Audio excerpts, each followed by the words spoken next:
ब्रह्मचर्य बहुत बड़ी हमारी निधि है। ब्रह्मचर्य संपूर्ण विद्याओं को प्रकाशित कर देता है। ब्रह्मचर्य समस्त वैभवों का स्वामी बना देता है। ब्रह्मचर्य समस्त दुर्भाग्य को मिटाकर सौभाग्य प्रदान करता है। ब्रह्मचर्य संपूर्ण उन्नति का बीज है।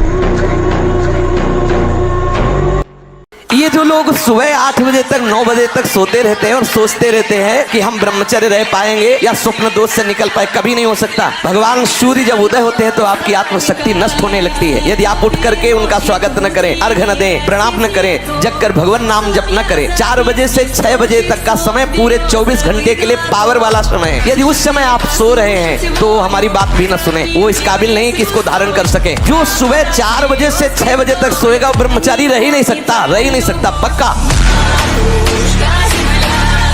हम तो प्रणाम करते हैं उन गृहस्थों को जो गृहस्थ होते हुए ब्रह्मचर्य का नियम वृंदावन में लिए हुए। एक तो परिवार अमेरिका में है, सब सुविधाएं, बड़े ही सरल सात्विक वृत्ति से हितधाम में कसम खाई थी ब्रह्मचर्य की। हम दोनों मिलकर के कसम खाते हैं कि आज के बाद ब्रह्मचर्य रहेंगे। कैसा जीवन।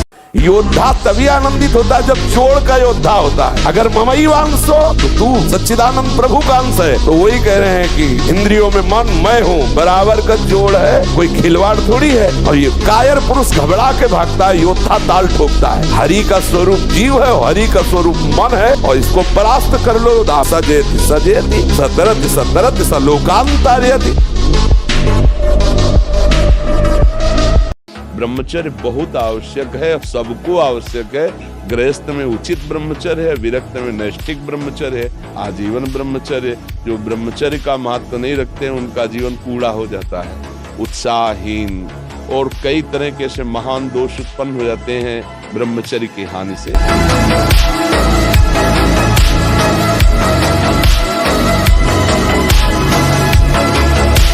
और ब्रह्मचर्य का जरूर ध्यान दो। आज व्यभिचार परायण हमारी जनता हो रही है, जिधर देखो व्यभिचार का बोलबाला है। जो गृहस्थ में है तो उचित ब्रह्मचर्य, और विरक्त में है तो पूर्ण ब्रह्मचर्य। ब्रह्मचर्य के बिना, ब्रह्मचर्य जीवन की नींव है। गर्लफ्रेंड, बॉयफ्रेंड, अस्तमैथुन, ये वो सब नष्ट किए दे रहे अपने आप को। ये क्या है, मनुष्य जीवन का उपहास कर रहे हो। बड़े भाग मानुष तन पावा। 12 वर्ष का बच्चा है, अब उसने गंदे आचरण शुरू कर दिए, पीने नाश करना शुरू कर दिया। अब वो जब 22 वर्ष का होगा उसकी हालत खराब। अच्छा, 25 वर्ष तक ब्रह्मचर्य रहा, फिर वो गृहस्थी में गया तो कुछ उसका गृहस्थी नहीं बिगाड़ पाएगी। नहीं है, इसलिए बात समझो। निराश होने के लिए मानव शरीर मिला, पशु है क्या? अरे हम भूखे रह के, कष्ट सह करके, दुख सह करके भी मुस्कुराएंगे। हमारे पास ज्ञान है, हमारे पास भगवान का बल है। ऐसे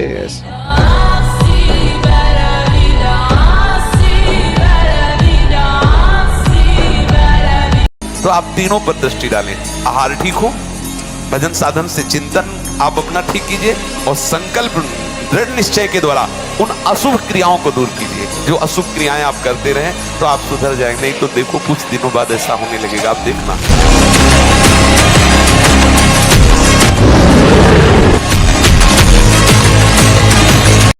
कितनी छूट, मान लो आप रात्रि में 11, साढ़े 11 बजे या 12 बजे सोते तो 5 घंटे।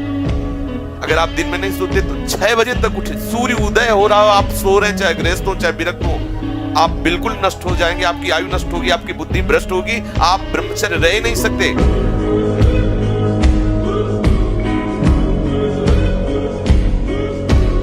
गर्लफ्रेंड, बॉयफ्रेंड, आज ब्रेकअप, दूसरे के साथ, फिर कल से। ये क्या है, ये क्या है? ये संस्कार है हमारी नई पीढ़ी के। इस पर इसलिए हमारा हृदय जल जाता है।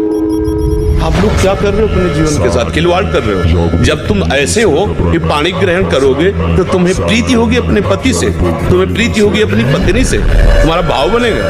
बिल्कुल नहीं बनेगा। पूरी गृहस्थी चौपट, पूरा हमारा जीवन चौपट हो जाएगा। कुसंग के प्रभाव से एक 12 वर्ष के बच्चे से पूछा, तुम्हें कैसे ज्ञान हुआ है? क्योंकि लक्षण दिखाई देते हैं, जैसे चेहरे में देखो तो एक दृष्टि होती है अपने लोगों का, जहां उस दृष्टि से देखो तहां पता चल जाता है ब्रह्मचारी है कि नहीं है। 3 चिन्ह तो एकदम स्पष्ट उसके दिखाई देते हैं, नाक से लेकर मस्तक तक स्पष्ट एक दृष्टि में पता चल जाता है कि ये स्त्री सहवास से है या हस्त क्रिया से है। बहुत बुरी दशा हो जाती है, ये बहुत बुरा रोग है। जो ब्रह्मचर्य से युक्त होता है उसकी संकल्प शक्ति बढ़ती है। भले आप मांस खा के मोटी चर्बी और आप व्यायाम करके दिखा सकते हैं कि देखो मैं ब्रह्मचर्य क्षीण करता हूं लेकिन बलवान हूं, लेकिन आप आत्मशक्तिहीन है। वो आपका मोटा हो जाना बलवान नहीं है, आपके सुंदर सुंदर मांसपेशियां निकल आना वो बल नहीं है। आप शक्ति बलवान वो है जो आए हुए आंतरिक वेगों को सह जाए, आए हुए आंतरिक वेग को जो सह गया वही बलवान है। भोजन के समय आपको पानी नहीं पीना है। यह अभ्यास आपकी दिनचर्या में बहुत बाधा पहुंचा देगा। यदि आप भोजन के साथ पानी पीते हैं, गैस बनना शुरू हो जाएगी, कब्ज बनना शुरू हो जाएगा और परेशान हो जाएंगे।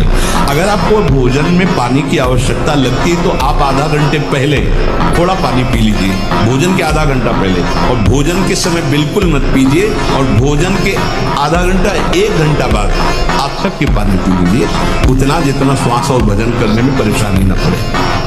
खड़े खड़े पानी नहीं पीना चाहिए। रात्रि में सोने के समय गर्म दूध नहीं पीना चाहिए। कोई गर्व न करे महीना 2 महीना ब्रह्मचर्य रह के कि मैं काम विजयी हो गया। भगवान शंकर की समाधि भंग कर सकता है, तुम तो जीव हो, वो शिव हैं, वो शिव हैं, उनकी समाधि भंग कर सकता है, तुम तो जीव हो। ये जो ब्रह्मचर्य का नाश करते रहते हैं ना, उनकी मेधा शक्ति क्षीण हो जाती है, उनकी स्मृति शक्ति क्षीण हो जाती है, स्वभाव में चिड़चिड़ापन आ जाता है, दिमाग में ज्यादा मतलब बल लगाने की सामर्थ्य नहीं रह जाती। अगर बार बार कोई प्रश्न उत्तर करे तो एकदम, तो इसलिए बहुत थोड़ा सावधान। महाराज जी, ना चाहते हुए भी मेरा मन पराई माता बहनों पर दूषित दृष्टि। ऐसा हो ही नहीं सकता बच्चा। हम ना चाहे और फिर मेरा मन ऐसा कर दे, तो ऐसा अपनी बहन पे जाता है। क्यों? वो भी तो स्त्री है, जैसे अपनी बहन तैसे दूसरे की। हमारी बहन को कोई गंदी दृष्टि से देखे तो कैसा लगेगा? हमको अपनी आंखें संभाल के रखनी, दूसरी बहन बेटियों की तरफ गंदी दृष्टि नहीं देखनी। अगर आप शुद्ध ब्रह्मचर्य रहना चाहते, स्वप्न दोष से निपटना चाहते, तत्काल व्यायाम कीजिए। 30 मिनट कम से कम। दंड है, बैठक है, और भी आसन है योगियों ने बताए हैं। और फिर 20 मिनट कम से कम प्राणायाम कीजिए, कपालभाति, अनुलोम विलोम आदि जो भी आप सीख पाए। और इसके बाद 30 मिनट तक कोई खान पान न कीजिए। प्राणायाम व्यायाम के 30 मिनट तक ना आप चाय पीजिए ना पानी। चाय तो बड़े बूढ़ों की बात है, आपका शरीर रोगी हो तो चाय की जरूरत क्या है? ब्रह्मचारी अपने आप में इतना चाय होता है कि उसे जरूरत ही नहीं दूसरे किसी गर्म पदार्थ पाने की। और ब्रह्मचर्य के लिए व्यायाम अति आवश्यक है। जैसे बिल्कुल सीधे देहाती व्यायाम, दंड बैठक। आज जो चेहरे पे चमक नहीं है, आज जो शरीर स्वस्थ नहीं, तो क्या भोजन नहीं खा रहे? क्या नहीं, सब खा रहे, पर व्यायाम नहीं करते, संयम नहीं। इसके कारण न चेहरे पे तेज है, न बुद्धि में प्रकाश। बुद्धि चतुर है और उसमें ज्ञान का प्रकाश नहीं है। खूब खा पी रहे हैं पर शरीर में बल नहीं है, अध्यात्म बल नहीं, क्योंकि काम आदि ने शरीर को नष्ट कर दिया। विचलित होना हमारे जीवन में नहीं होना चाहिए। 1000 बार नाली में गिरेंगे फिर भी हम छाती ठोक के आगे बढ़ेंगे। ये मार्ग ऐसे थोड़ी है, गिर गए हल्ला मचाने वाला मार्ग नहीं है। मैं सूक्ष्मता से देखता हूं कहां से गिरा, क्यों गिरा, कौन सी ऐसी चूक हुई जो मुझे गिरा दिया।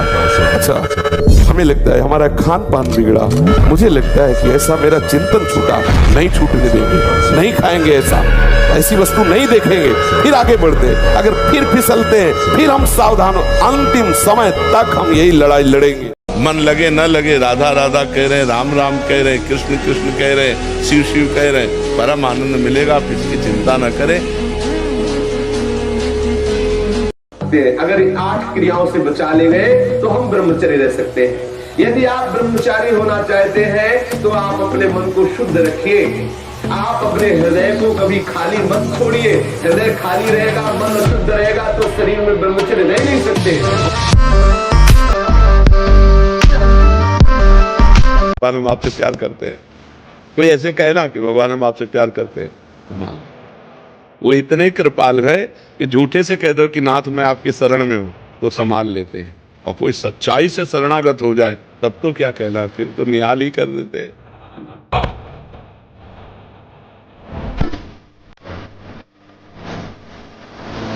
1 महीना केवल रुक लें तो समझ रहे हो आप 20-22 तक ब्रह्मचर्य रहो, फिर ब्याह करके गृहस्थी में जाओ तो इतना मजबूत हो चुके हो कि अब तुम्हें वो गिरा नहीं पाएगा, ये स्थिति नहीं आ पाएगी। मत रहो।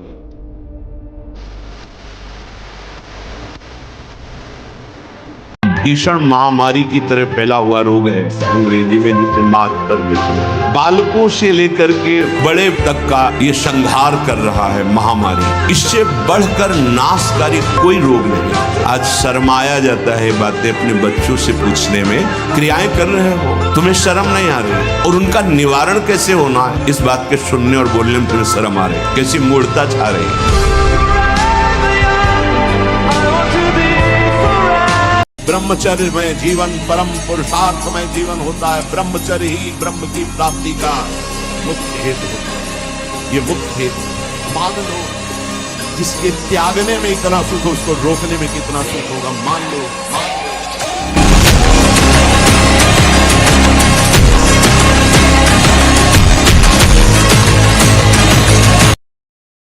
यदि छंतु ब्रह्मचर्यम चरंती, जिनकी इच्छा एकमात्र भगवत प्राप्ति की है उनको क्या करना होगा?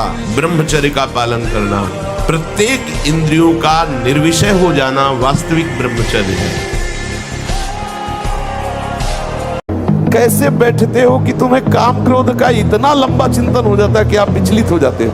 स्फुरना होना बात अलग है, आप उसमें डूब गए, आप उसकी चेष्टा में आ गए, मतलब कितना अंतराय है आपके भजन में। आपको इतना समय कैसे मिला, क्यों आपको इतना मनन करा रहा है कि आप बाहर देख लो, आप वो चेष्टा कर लो, आपको इतना समय मतलब भजन के अंतराय का बहुत समय है आपके बीच में। फिर रौंद डालो मन की वासना को।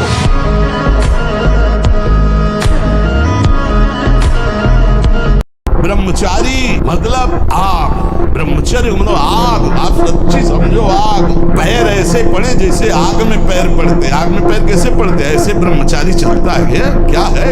जैसे गिलहरी नहीं एकदम चिलचिलाती भागती, ऐसे ब्रह्मचर्य का जीवन होता है। जैसे जैसे चढ़ोगे वैसे वैसे दुश्मन जोर करेगा, वैसे वैसे जो आप क्या समझते हो, 4 माला घुमा लिए तो मन आपका शांत हो जाएगा और बढ़ेगा, वो और आग पैदा करेगा, वो और प्रबल होगा। साधक भजन बल से उससे भी बढ़े। जैसे जैसे सुरसा बदन बढ़ावा, तासु दून का भी रूप दिखावा, वैसे वैसे हनुमान जी दुगना अपना स्वरूप बढ़ाते चले जा रहे। काम जितना बढ़े उतना ही नाम बढ़ाओ। देखो रौंदो।